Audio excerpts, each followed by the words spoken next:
Salut tout le monde, du coup, moi c'est Jérémy Nadal, merci d'être aussi nombreux. Petite blague. Aujourd'hui, je vais vous parler de DBT et surtout, en fait, plus précisément, les bonnes pratiques que nous on a mis en place chez un client et quelques recommandations, même si vous allez voir, ça va énormément de pair. Je vous invite à préparer un truc pour scanner un QR code. J'avais prévu au cas où il y ait plus de monde, mais bon, on va quand même essayer de le mettre en place. Je vous avoue que c'est la première fois que j'essaye, donc je garantis rien. Mais c'était pour avoir un peu plus d'interaction. L'idée de cette présentation, je vais vous la présenter en 3 grandes étapes, même si la troisième, c'est celle qui va prendre les 2 tiers du talk, même certainement plus. Je vais vous présenter un peu le contexte de la mission, donc la boîte et ce genre de choses. Ensuite, pourquoi nous, on a décidé de mettre DBT en place. Et pour finir, je vais passer sur toutes les bonnes pratiques et les recommandations que je peux vous proposer. Du coup, pour le contexte, le client pour lequel on a mis cette stack en place, c'est BetClick. Donc, pour ceux qui ne savent pas, c'est une application de paris en ligne. Bon, au final, ils font aussi beaucoup d'autres choses, comme du poker, du casino, ainsi de suite. Mais initialement, nous, on était vraiment sur la partie paris en ligne. Alors, pour débuter, je vais essayer de vous faire comprendre l'historique un peu du projet et plus globalement, en fait, de la data chez BetClick. On est arrivé dans Snowflake chez BetClick il y a un peu plus de 2 ans. 2 ans et demi si je dis pas de bêtises. Je crois qu'il y avait un petit projet avant, mais vraiment c'était juste un POC. Quand nous on est arrivé, c'était un des premiers vrais projets qui allait tourner sur Snowflake. Et donc on a essayé de mettre DBT en place. Rox, c'est le nom de l'équipe qui était donc à la base de ce projet.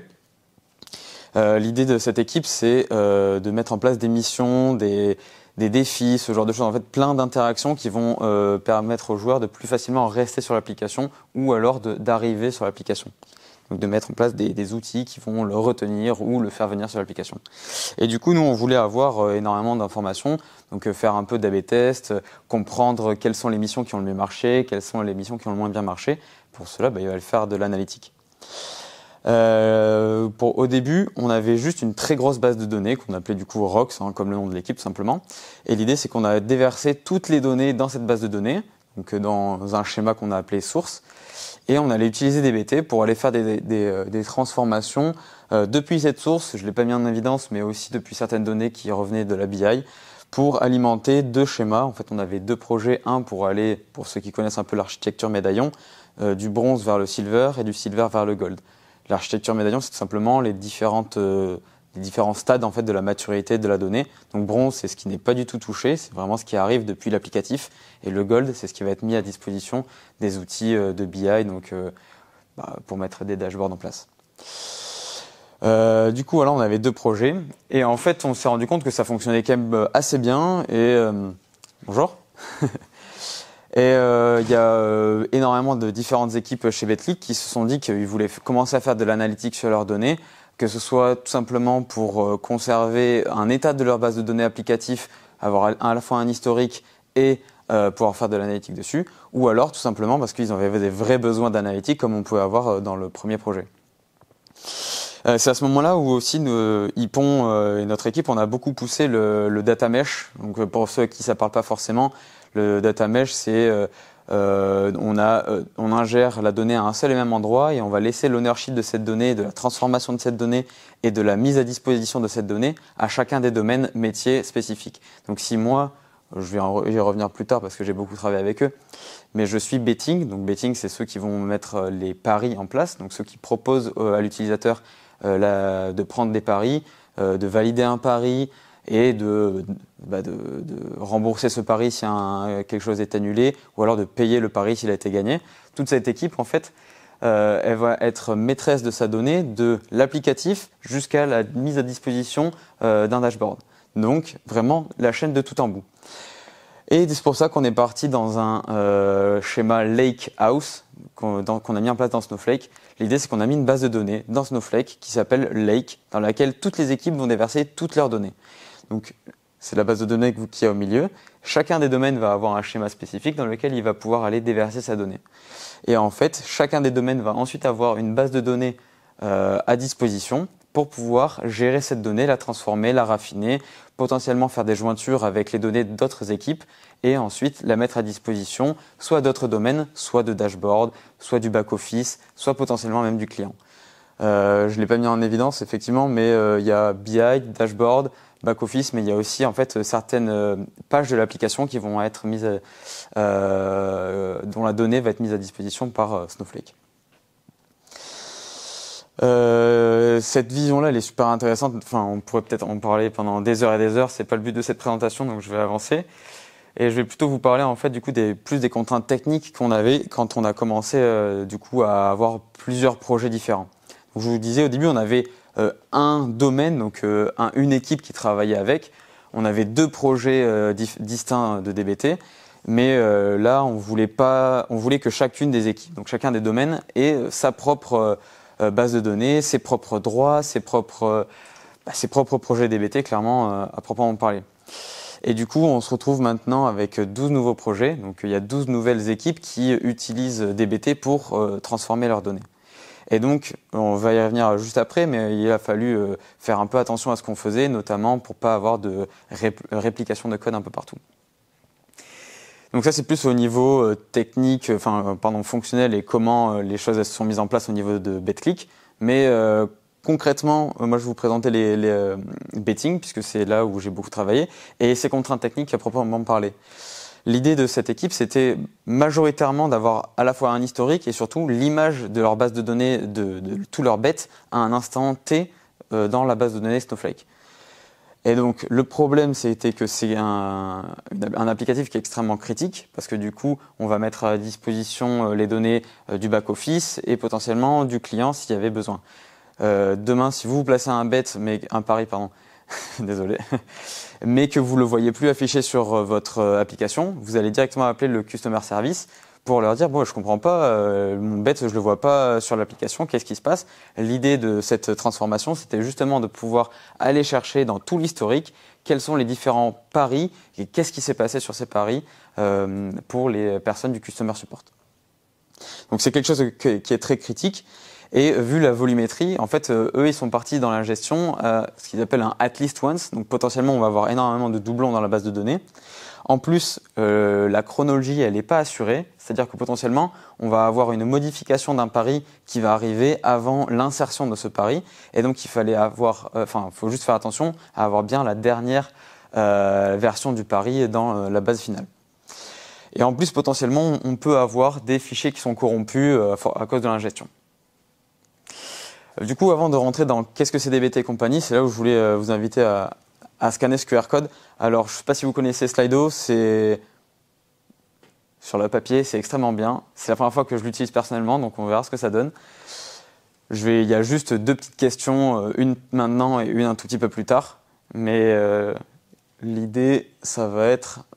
Vas-y, hop. Je vous laisse scanner le QR code. L'idée de la première question, c'est que je vais vous demander en fait de noter sur 10 votre connaissance a priori du coup de DBT. Donc en fait, si ça fonctionne comme ça le devrait, normalement sur votre écran vous avez un petit truc qui vous propose de 1 à 10 de noter en fait à quel point vous connaissez DBT. Donc 1 c'est pas du tout, vous n'en avez jamais entendu parler, et 10 c'est potentiellement Thomas qui l'utilise tous les jours. Quoi. Donc il y en a qui en ont un petit peu entendu parler. Pas mal, pas du tout, c'est complètement normal, hein. Je m'y attendais. Et ça tombe bien parce que dans tous les cas, j'ai essayé de faire en sorte que tout le monde, même si vous ne connaissez pas du tout, comprenne de quoi on parle.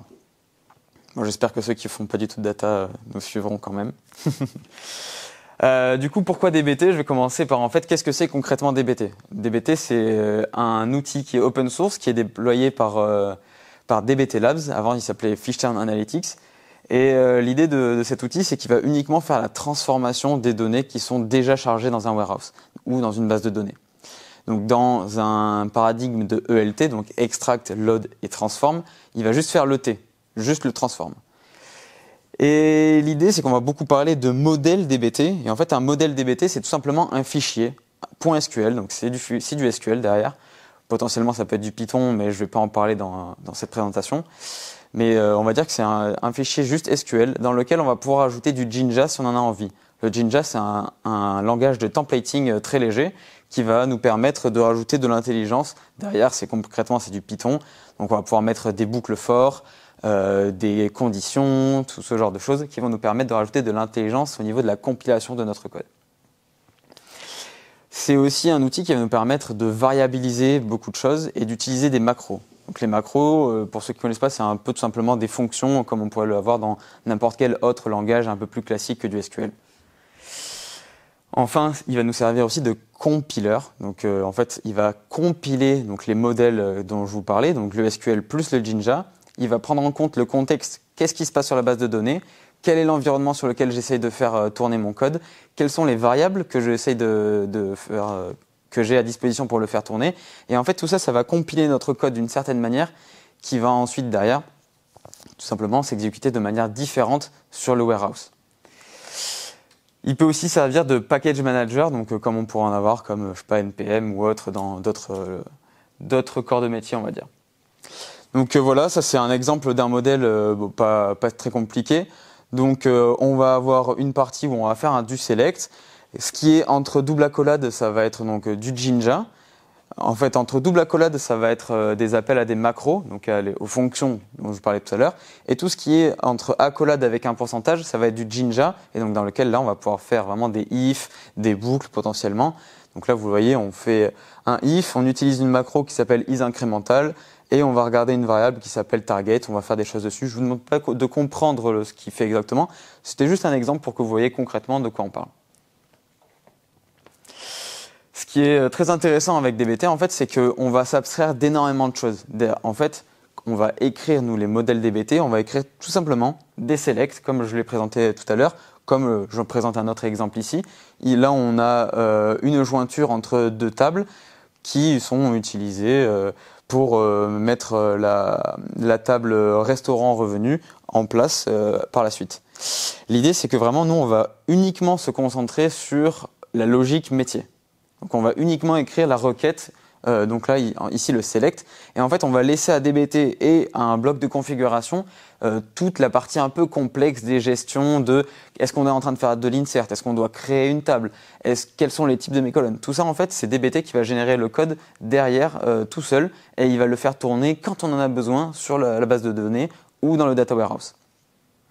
Donc tout ce que je viens de dire, c'est ici en fait, c'est la création des objets, les opérations de merge qui peuvent être un peu complexes, la relation entre chacun des modèles. Tout ça en fait, c'est DBT qui va le gérer lui-même par l'utilisation de certaines macros. Donc les deux les plus importantes, c'est les macros ref qu'il y a ici. Donc en fait, ça c'est on fait référence à un autre modèle DBT qu'il y a dans le même projet, ou alors une autre macro qui va être source, qui va faire référence plutôt à un objet qui existe en base de données, mais qui n'est pas généré par notre projet DBT. L'idée, c'est qu'en fait, avec ces deux macros, on va pouvoir directement construire le DAG. DBT va construire le DAG automatiquement. Et quand on va vouloir mettre à jour une partie de notre data warehouse, on va tout simplement lui demander de construire un modèle. Et c'est DBT qui va gérer toutes les dépendances et qui va savoir qu'il va faire d'abord construire les deux modèles base restaurant et base order avant de pouvoir faire tourner le modèle final. Le dernier truc qui est intéressant, c'est que pour la plupart des outils, DBT est plateforme agnostique, donc c'est-à-dire qu'on va très facilement pouvoir migrer de BigQuery vers Snowflake, vers Redshift, tout ce que vous voulez. Et alors, je ne sais pas si vous commencez à le comprendre, en tout cas, je l'espère.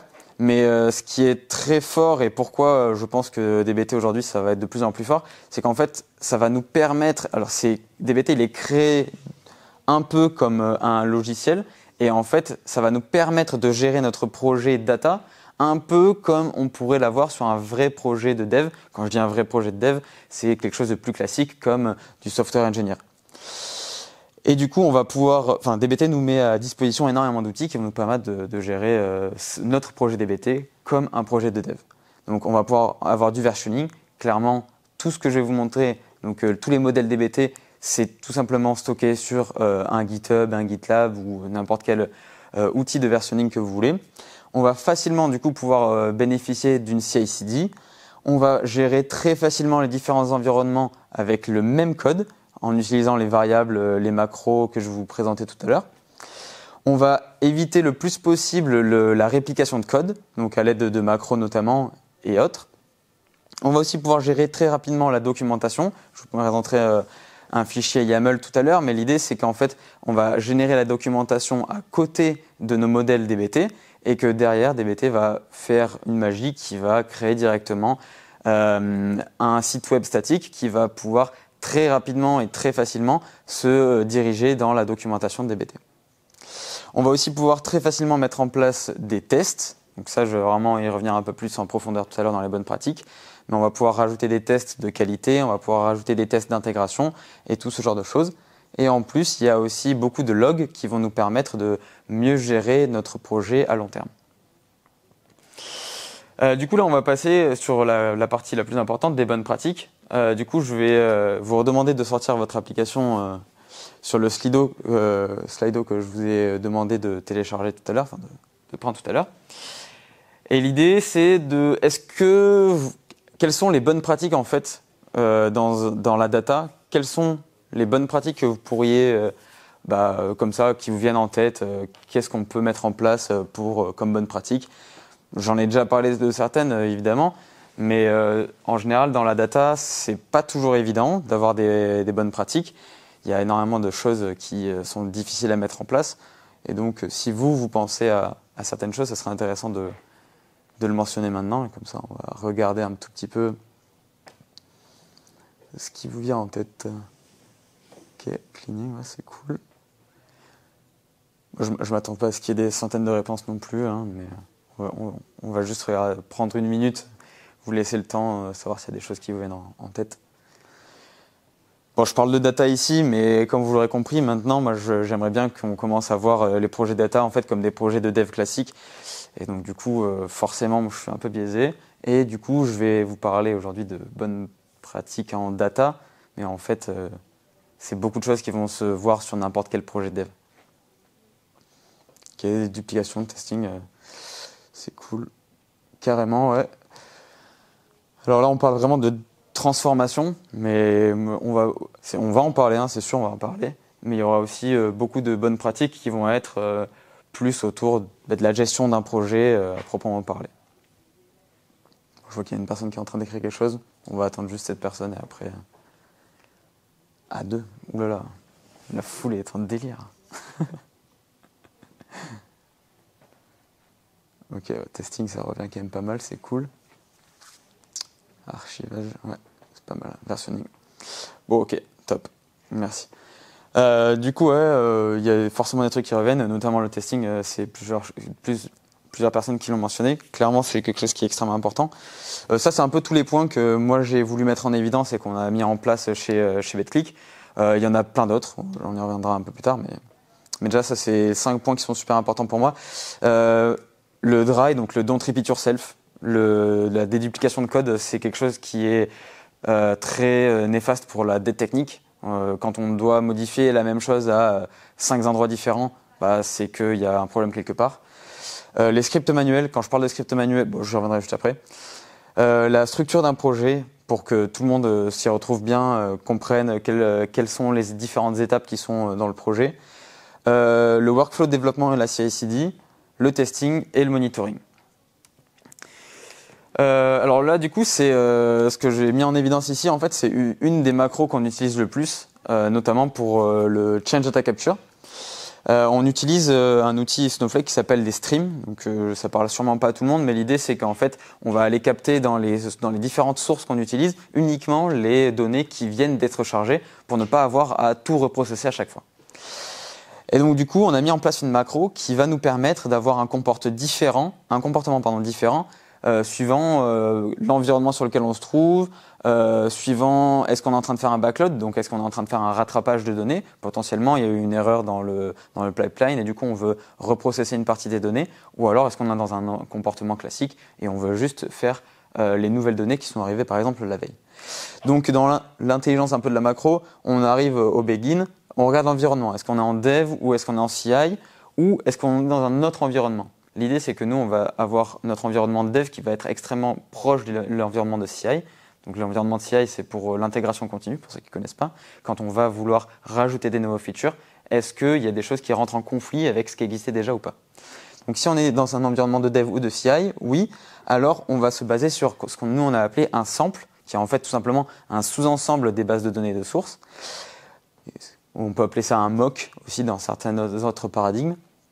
Si on n'est pas en environnement, on va dire entre guillemets de test, du coup, on va regarder est-ce qu'on est en train de faire un backload, est-ce qu'on est en train de faire un rattrapage. Si oui, on est sur un rattrapage, alors on va aller se baser sur une table de synchronisation. Donc la table de synchronisation, c'est celle qui contient tout l'historique des données de source. Et si enfin on n'est pas dans un backload, donc on est dans un comportement classique, on va regarder si le stream il existe. Nous, je vous ai dit qu'on utilisait des streams. Certains autres projets ne vont pas pouvoir utiliser de stream si on n'est pas sur Snowflake par exemple, mais c'est plus pour avoir une idée globale de ce qui existe. Si on n'est pas sur un stream, alors la macro elle va créer ce stream. Et si le stream existe, bon, on va tout simplement aller se baser sur le stream. Donc ça, c'est pour vraiment toute la partie change data capture. Et comme je vous disais, c'est aussi pour éviter le plus les scripts manuels. C'est-à-dire qu'en fait, maintenant, on a juste à modifier une variable qui va s'appeler isBackload pour tout simplement avoir le code qui se compile et qui va tourner de manière différente. Donc là, on n'a plus besoin d'aller dans Snowflake ou dans votre data warehouse favori et de taper un script de rattrapage. Il n'y a plus besoin de faire ça. C'est exactement le même code qui va tourner. C'est juste qu'il y a une partie de ce code qui va s'exécuter différemment. Ce code, il aura été testé dans l'environnement de CI. Et donc, du coup, on est vraiment dans un concept de bonne pratique. Ça, du coup, c'est le reste du workflow. Donc, en fait, la sélection du stream elle va se faire dans l'étape base. Je reviendrai un peu plus tard dans la structure du projet. Et ensuite, on va aller populer le reste du projet. Une autre des bonnes pratiques qu'on pourrait mettre en avant aussi, c'est le fait que dans nos projets, on va essayer de faire du préventif. En fait, je ne l'ai pas vraiment précisé, mais tout ce qui nous arrive dans la source, c'est du NoSQL. Donc, c'est tous les logs de modifications qui ont eu lieu sur la base de données. Donc, c'est du NoSQL. On va faire du compliance check. Donc, en fait, on va vérifier que tous les champs dont on a besoin, ils sont bien présents, ils ont bien le bon type. Et donc, en fait, on va rajouter des champs techniques. Et ensuite, si on a bien des événements qui sont compliant, alors on va les processer. Et sinon, on va les envoyer en rejet. Et on va pouvoir, j'y reviendrai après, mettre des tests et ainsi de suite pour nous notifier si jamais on a des événements qui sont non compliant. Du coup, là, plus sur la structure d'un projet, là, vraiment, c'est du DBT à proprement parler. Les bonnes pratiques, donc il y a DBT qui met en place vraiment une super doc. Je vous conseille d'aller la voir. Et notamment, ils ont une page dédiée à la structure des projets. Eux, ils conseillent de séparer le projet en 3 parties de modèles différents. Donc les staging, les intermediates et les marts. Je ne vais pas forcément rentrer beaucoup dans les détails, mais l'idée c'est que dans les staging, on va rester vraiment à partir de la source. On a une source et on va pas faire de jointure. On va vraiment dédoublonner, on va tester, comme je vous montrais juste avant, est-ce que on a bien des événements qui sont compliant, par exemple. On va gérer à cet endroit-là le change data capture, donc l'intelligence de la macro que je vous ai présentée, et ce genre de choses. Ensuite, dans les intermediates, on va avoir toutes les jointures, potentiellement des agrégations, des transformations potentiellement complexes. Et enfin, les marts, ça va vraiment être quelque chose de plutôt simple, en fait, où il y aura assez peu d'intelligence, potentiellement quelques unions, une petite jointure par-ci par-là. Mais l'idée, c'est que vraiment, en fait, les marts, c'est ça qu'on va mettre à disposition de l'utilisateur final, que ce soit la BI, un dashboard, le back-office, comme je vous présentais tout à l'heure, ou autre. L'importance, en fait, d'avoir une bonne structure de projet, c'est que du coup, demain, il y a un développeur qui change de projet, en fait, il va avoir la même structure, il va avoir le même nommage. Et du coup, il ne va pas être déboussolé. Et en fait, ça va permettre de bien plus facilement monter en compétence sur le projet. Quelque chose qui est très important aussi, c'est d'avoir un bon workflow développement et une bonne CI/CD, parce que c'est là où on va pouvoir vraiment faire nos tests comme un software engineer le ferait sur un projet de dev classique. Alors du coup, on va commencer, on veut rajouter un nouveau feature. On est sur notre environnement de dev, on va avoir une base de données de dev, un schéma qui va être nominatif. Il y a plusieurs personnes qui peuvent faire du dev en même temps, il n'y a pas de souci. Chacun évolue dans son propre schéma. On va faire nos commits, comme d'habitude, comme dans n'importe quel projet. Et ensuite, on est content de ce qu'on a fait. On va aller proposer notre modification, comme on l'appelle, sur master, donc sur la branche principale de notre projet. Donc on va faire une pull request pour essayer de pouvoir intégrer notre nouvelle branche, notre nouveau feature, au projet global. Là, il va y avoir toute une batterie de tests qui va être mise en place. Donc là, j'ai juste mis en évidence le Slim CI Job. Le Slim CI Job, l'idée c'est on va regarder tout ce qui a été modifié et on va essayer de le faire passer plusieurs tests sur les samples dont je vous parlais tout à l'heure pour vérifier qu'il n'y a pas eu de régression, que tout ce qu'on a modifié n'a rien impacté sur le reste du projet. Donc là, on est dans un environnement de pré-prod, ça pourrait aussi être un environnement de dev. Nous, on a choisi la pré-prod parce que de cette manière, on va aussi pouvoir faire tourner nos modèles sur les vraies données de pré-prod. On a une pré-prod qui est extrêmement forte chez Betclic, qui est vraiment un véritable environnement sur lequel il y a vraiment des données utilisateurs qui sont des QA, mais en tout cas, c'est des vraies données. Et donc, du coup, on a vraiment de la valeur à aller tester nos modèles et les modifications de nos modèles sur les données de pré-prod. Si tous les tests y sont passés, alors on va pouvoir merger. Je ne le mets pas forcément en évidence, mais bon, pour pouvoir justement faire uniquement les modèles qui ont été modifiés, on va devoir faire appel à un manifeste qui va comparer l'état des projets pour ne faire tourner que ce qui a été modifié et pas tout le projet. Si vous avez des questions là-dessus, on pourra y revenir plus tard. Donc si on est content, il y a des pairs qui ont vérifié ce qu'on avait fait, donc la revue de code a été effectuée. Il y a aussi du linting, je reviendrai un tout petit peu plus tard dans tous ces checks. Eh bien, on va les merger. On va avoir donc des jobs qui sont schedulés à tourner régulièrement sur les données de pré-prod. Et pareil, on va attendre un jour ou deux et si tout va bien, on va aller passer notre projet en prod. Et c'est à ce moment-là où on va aussi générer la documentation pour la mettre à disposition de tout le monde concrètement. Voilà. Donc là, c'est vraiment nous on utilise Jenkins pour toute la CI/CD. J'en suis pas très content, mais bon après on a ce qu'on a. Hein. C'est pas nous qui avons choisi l'outil de CI/CD. On pourra en reparler plus profondément plus tard si vous voulez. Et donc ça, c'est tout le pipeline en fait de CI/CD qu'on a mis en place sur les projets DBT. Donc on part du build qui va juste aller chercher tous les fichiers dont on a besoin. On va avoir du linting. Donc on utilise nous SQL Fluff. Tous les runs de CI avec les tests qui y sont associés. Et puis si on est content, donc là en fait c'est là où il y a la PR. Ensuite, si la PR elle est mergée, on va avoir un déploiement en pré-prod. Donc un déploiement en pré-prod, ça va être créer les nouvelles vues s'il y en a en pré-prod. Et ensuite, on va les faire tourner, donc ajouter des jobs manuellement. Je ne vais pas rentrer dans les détails, pareil, on pourra en reparler après. Nous, on utilise DBT Cloud jusqu'à présent pour faire nos déploiements sur DBT. On est en train de switcher, mais bon, jusqu'à présent, en tout cas, on est sur des DBT Cloud. Et bon, ben voilà, après avoir laissé tourner 2-3 jours en stage 2, on va passer en prod et il y a exactement le même workflow, juste qu'on génère aussi la documentation pour la mettre à disposition des autres équipes. Donc c'est sûr, c'est quelque chose d'extrêmement important dans les projets de data. Et en fait, DBT, ils vont mettre des outils à disposition pour très facilement tester la qualité de nos données.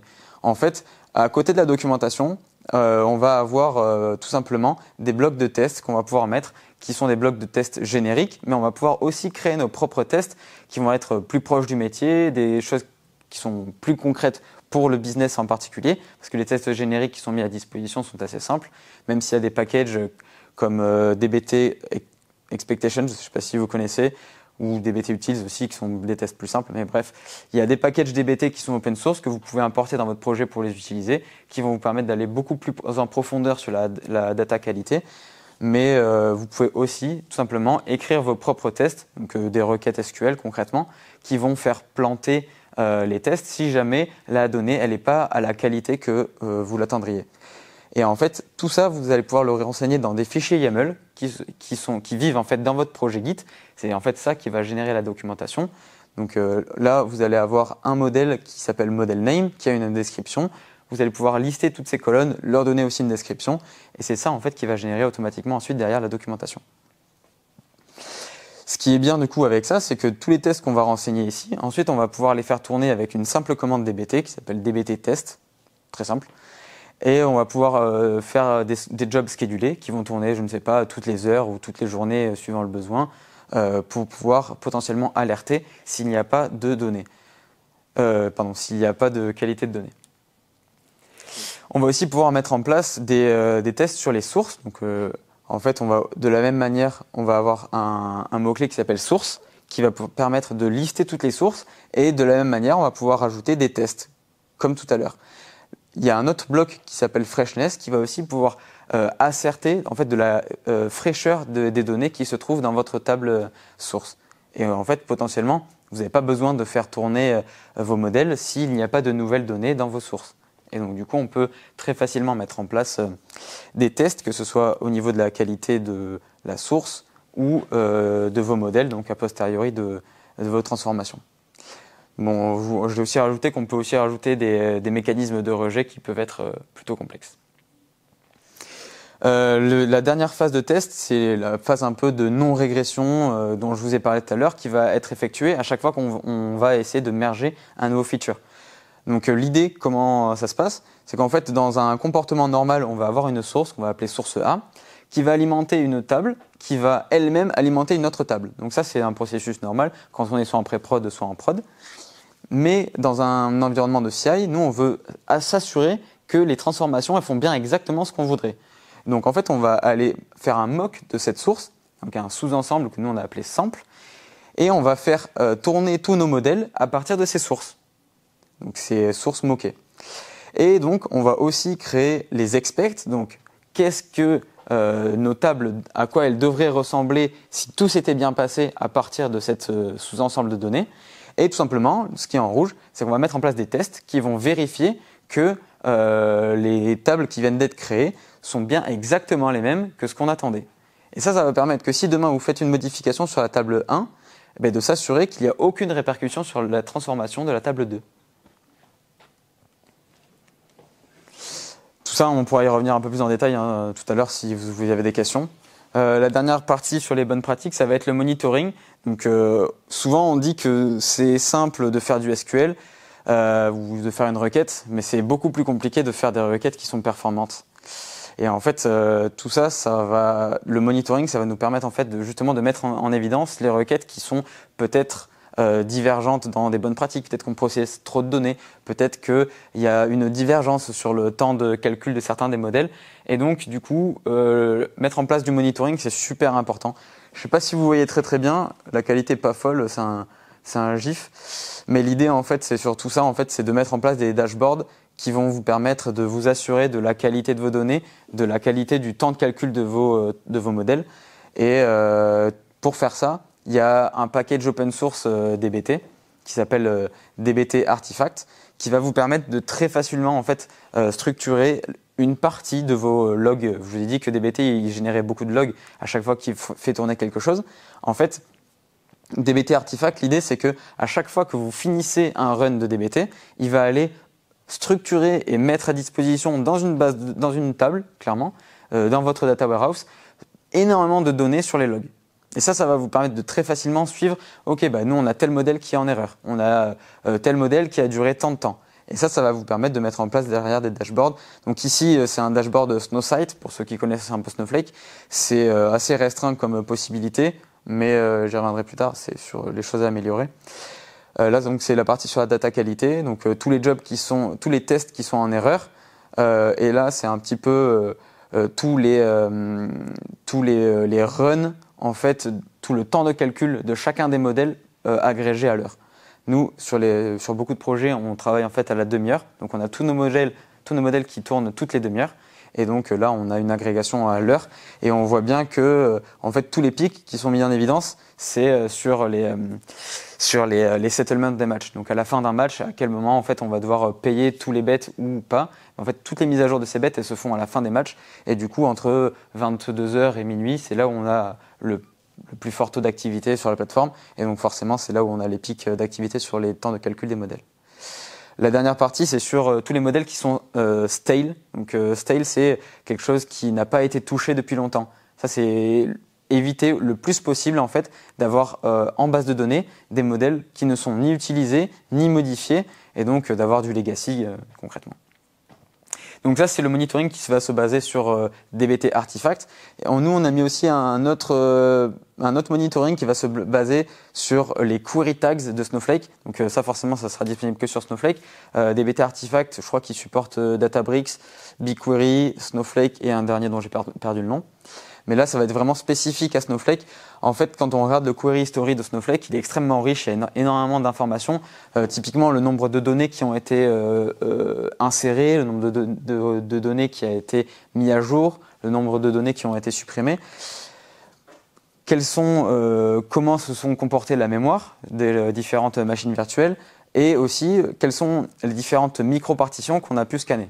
Donc, si ça parle à personne, je suis désolé, mais l'idée c'est qu'en fait qu'on va pouvoir aller un peu plus en profondeur en gros dans le monitoring et du coup on va aller ajouter des query tags tout simplement très facilement parce que DBT il va nous permettre de faire tourner une macro à chaque fois qu'on va débuter un run pour un nouveau modèle.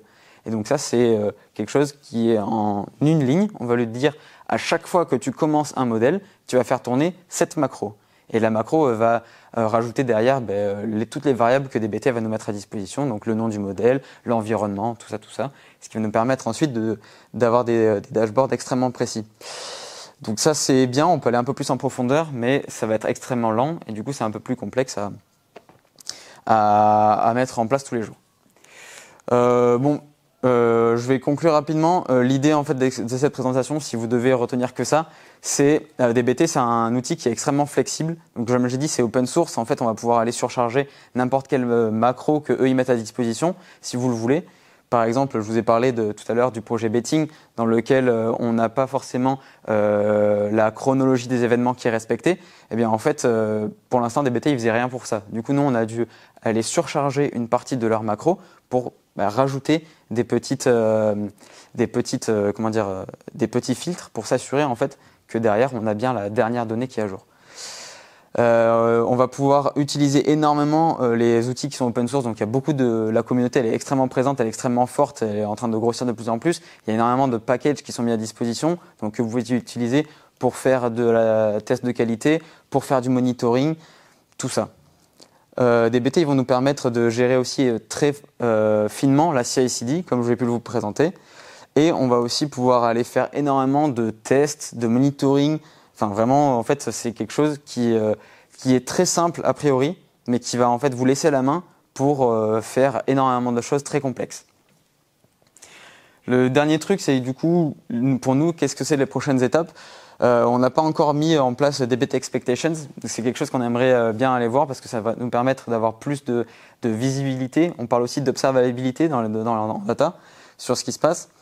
Je ne sais pas si vous avez déjà entendu parler de Datafold, mais ils ont développé un outil qui s'appelle DataDiff et qui permettrait de voir l'exécution de deux codes différents en fait, au moment avant de passer en production, par exemple, pour voir quel est le code en production maintenant, quel est le nouveau code que je veux faire tourner, quelles seraient les différences clairement au niveau vraiment des lignes produites si jamais je faisais tourner les deux codes différents. Donc ça, on aimerait bien mettre en place après en fait, après la pré-prod, avant de passer en prod, on aimerait bien mettre ça en place. Aujourd'hui, je vous ai dit qu'on utilisait DBT Artifact pour l'ingestion des logs pour le monitoring. Et en fait, c'est quand même ses limitations parce que je vous ai dit que ça tournait à chaque fois à la fin d'un run.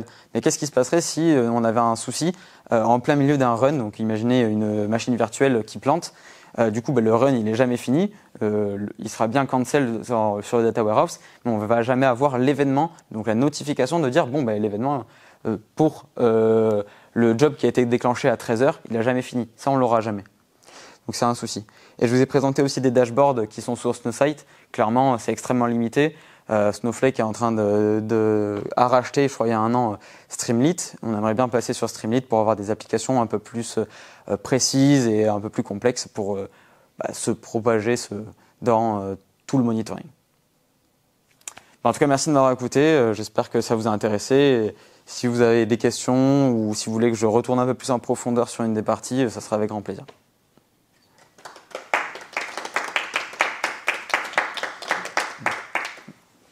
Merci. Est-ce qu'il y a des questions? J'imagine que vous êtes un peu assommé là. Ouais, vas-y. En termes de maturité, sur cet outil-là, on entend parler depuis ça commence à se développer. Comment tu vois l'avenir de ces outils? C'est une super question. Ah. Je disais en termes de maturité, de pérennité de DBT, comment tu sens l'évolution? Vu que c'est un truc qu'on entend parler effectivement depuis un an ou deux, est-ce que ça va prendre de l'ampleur encore plus dans les années qui viennent? Alors clairement, moi je suis convaincu que plus ça va aller en fait et plus tout le monde va utiliser DBT. En fait, il y a, comme je le disais chez BetClick, il y avait je ne sais pas combien il y a de domaines en tout chez Betclic, mais on est passé de 1 domaine à du coup maintenant 14, vu que 14 projets distincts. Clairement, de plus en plus dans les boîtes de conseil, on en entend parler. Je suis convaincu que c'est un outil qui va continuer de percer. La communauté elle est de plus en plus grosse, il y a de plus en plus de projets open source qui sont développés grâce à DBT. Je vois pas trop comment ça pourrait, on va dire, s'arrêter là. Et puis dans tous les cas, en fait, ça répond à tellement de problématiques qu'on pouvait trouver en data avant que en fait, c'est l'outil un peu, on va dire, révolutionnaire qui va permettre de répondre à pas toutes les problématiques, c'est pas possible, mais à énormément de problématiques. Je veux dire, mettre en place les tests, c'est un claquement de doigts, c'est une ligne de commande à lancer. Tout le document, la documentation, elle est folle. C'est super simple à mettre en place. C'est directement dans ton projet, donc c'est extrêmement visuel. Et puis eux derrière, ils ont rajouté leur site web statique dans lequel tu peux te balader. Je pourrais le présenter si tu veux. D'ailleurs, ça répond à trop de problématiques pour que ça s'arrête là. En tout cas, c'est mon avis. Autre chose? Sinon, on peut s'arrêter là. Hein. C'était très clair. Merci. Merci beaucoup. Merci.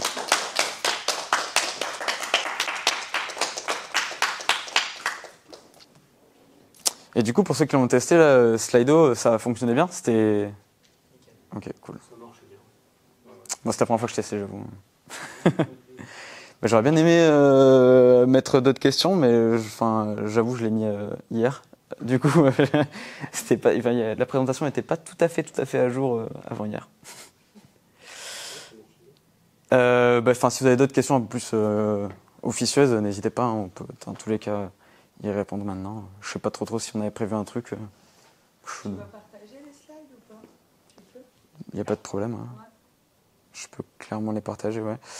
Il y a toute la partie de la présentation que je vous ai fait, mais après il y a, je sais pas, encore une quinzaine ou une vingtaine de slides pour aller un peu plus en profondeur, donc faut pas hésiter à fouiller.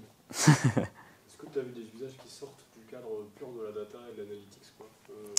Moi qui suis plus dans le monde de l'architecture. Ouais. J'ai vu énormément d'articles des plateformes qui développaient tout leur airbag là-dessus. Donc toute la gestion d'accès, c'est via DBT. En fait, à partir du moment où tu peux le faire tourner sur un warehouse, tu peux tout gérer derrière avec DBT, parce que tu vas bénéficier de toute l'orchestration, de toute le fait que tu vas voir qu'est-ce qui différencie d'un code à l'autre. En fait, tu es sur Git, quoi. Donc, en fait, au cours de la CI/CD, tu peux aller checker qu'est-ce qui a été modifié par rapport à la dernière fois, le rajouter ou l'enlever si tu as besoin, quoi. Typiquement, nous, on a... Après, forcément, hein, je ne peux pas parler de tout, mais on a des besoins très forts de création d'objets. En fait, je vous ai dit que DBT le gérait tout seul, mais en fait, nous, on a besoin de spécifier trop de choses sur les contraintes au niveau de toutes les colonnes, qui fait qu'en fait, on est obligé de créer notre DDL à nous-mêmes. Et en fait, on a créé des macros, donc de create, de alter. Et du coup, en fait, pendant l'étape de CD, du coup, de déploiement, on va aller déployer toutes les nouvelles vues, bien sûr, mais aussi, parce que ça, on n'a pas besoin de les faire retourner à chaque fois, mais en fait, toutes les nouvelles tables, toutes les nouvelles colonnes, et en fait, il va juste regarder ce qui existe en base de données, ce que toi tu veux, il va faire la comparaison entre les deux, et il va générer le script de alter qui va bien, quoi. D'accord, il prend tes macros.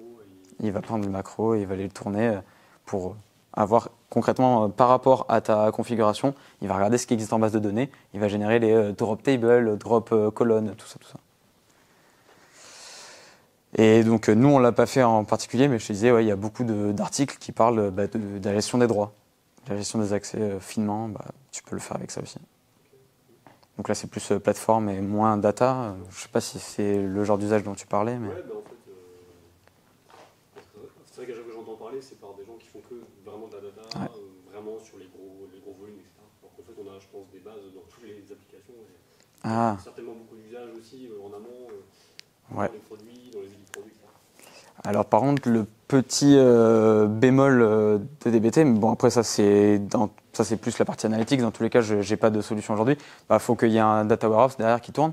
Et du coup, si tu peux pas faire de streaming ou d'event driven, nous déjà on le fait tourner une fois toutes les demi-heures. Je pense que c'est déjà énorme toutes les demi-heures. Il faut que tu aies un change data capture, c'est ça que tu veux dire? Ouais, c'est ça. Ouais. Mais ça, avec n'importe quel Postgre Mongo, tu peux le faire. Ouais, je veux dire, mais après, tu es obligé d'avoir quand même une base, un serveur qui le fait tourner. Et du coup, quand tu es dans un warehouse, ça coûte vite cher, tu peux pas le garder allumé à 24, quoi. Même si les process, ça prendrait 1 seconde, si au final tu fais 1 seconde toutes les 3 secondes, tu vas avoir ta machine qui est allumée tout le temps, quoi. Mais bon, ça serait dans n'importe quel, comment dire, outil, quoi. Si tu veux faire du streaming, il faut que tu aies ton serveur qui soit allumé tout le temps. C'est ça. Voilà. Vous voulez qu'on regarde d'autres trucs, je sais pas. Tu voulais qu'on regarde DBT Cloud? Je sais pas si tu avais une question en particulier. Première question, mais ça ne concerne pas vraiment DBT, c'est Ouais. entre tes du coup, bases de données opérationnelles ou applicatifs, peu importe, vers du coup la partie RAW déjà.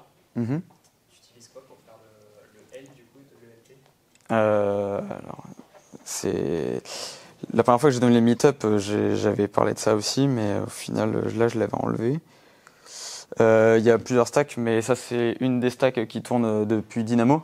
Donc, je sais pas si vous connaissez un peu Dynamo, donc ça, c'est l'applicatif. Je vais peut-être mettre en plus grand. AWS vous derrière, du coup. Ouais, c'est du full AWS. Ça dépend pour quel type de base. Pour tout ce qui va être table de dimension, genre les RDS, donc les trucs qui sont déjà structurés, c'est une lambda qui fait juste, qui va écraser la table. Et sinon, en fait, on a tout un pipeline de données, donc ça passe dans une lambda pour aller formater la donnée qui est captée du Dynamo Stream. Après, il y a un Firehose qui déverse tout ça dans un S3. Et ensuite, il y a une réplication dans le S3 de la data platform qui, eux, vont gérer toutes les ingestions dans Snowflake. Et en fait, c'est eux, derrière, ils ont mis un Snowpipe en place. Je ne sais pas si ça parle à tout le monde, mais ouais, c'est du AWS plus Snowflake, du coup. Voilà. Sinon, moi, je recommande Airbyte. Voilà. Si c'était que mon avis, on utiliserait Airbyte. On a choisi Fivetran. Comment? Nous, on a choisi Fivetran. Ah ouais. Si tu veux, j'ai plein d'articles sous la main qui comparent Airbyte et Fivetran. Pas forcément mon premier choix. Et ça fonctionne bien? Ça fonctionne très bien, c'est juste très cher. Bah ouais. C'est juste trop cher. Ah ouais, c'est ça. C'est trop cher à mon goût, mais ça marche très bien. Et c'est un Fivetran qui est managé ou? Ouais. Ah, clairement, du coup, tu payes à la ligne, non? À la ligne active. À la moitié. Active Raw, ouais, c'est ça qu'ils disent.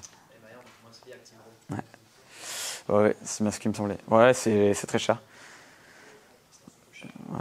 C'est relatif. Enfin, c'est cher pour une startup après. T'es dans quelle boîte déjà? Ebrisons. Je connais pas du tout. C'est une startup sur la technologie. Ok, ouais. Je sais pas à quel point vous en êtes. Après, je sais pas, moi j'ai l'impression que Airbyte c'est quand même le truc à la mode en ce moment, pareil, qui fonctionne bien. C'était notre alternative, mais je sais plus pourquoi ça n'avait pas été retenu. C'était juste avant que j'arrive. Vous avez des gros volumes? Pour l'instant non, mais à terme oui. Ouais. Parce que je crois qu'ils ont sorti une version qui est gratuite jusqu'à un certain nombre de lignes. Ouais, c'est ça, il me semblait. C'est quoi le nom de logiciel? Fivetran. Fivetran. Ça va. On a un problème, c'est de reprise. C'est 5, enfin c'est 5, quoi. Quand on fait un peu d'IoT et qu'on a l'historique à reprendre. Ah bah oui, c'est mort là. C'est là où ça pique. Ah bah voilà, c'est mort. En run quotidien, ça va. Mais les années d'historique qui sont passées, elles sont. Et derrière, tu m'as dit c'est BigQuery.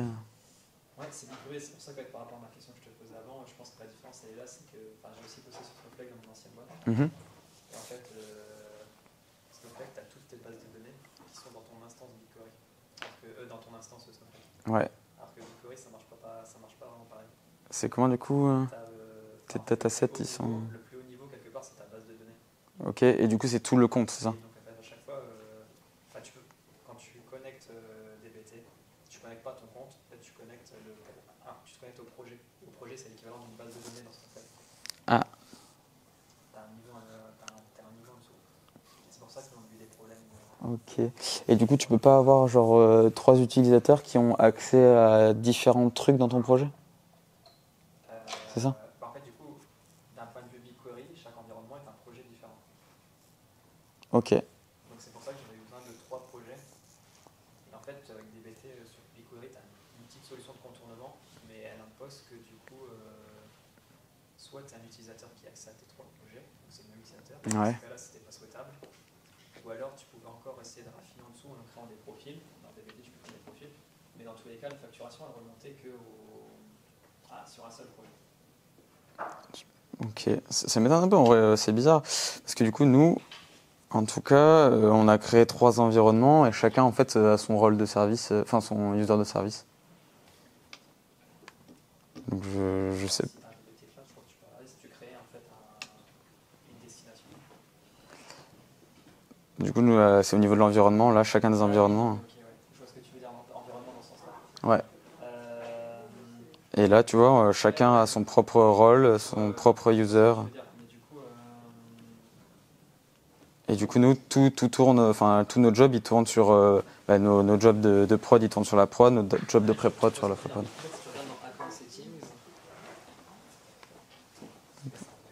fait, si tu regardes dans Account Settings, dans tes Linked Account ou Credentials, c'est plus. Credentials. Non, ça va être dans. Est-ce que tu connectes ta base de données? C'est Linked. Non, c'est dans Credentials, non? C'est Credentials, et là, en fait. Ouais, et donc tu vois, en fait, là, la connexion. Au niveau de la connexion, si tu remontes tout en haut, en fait, là, le type de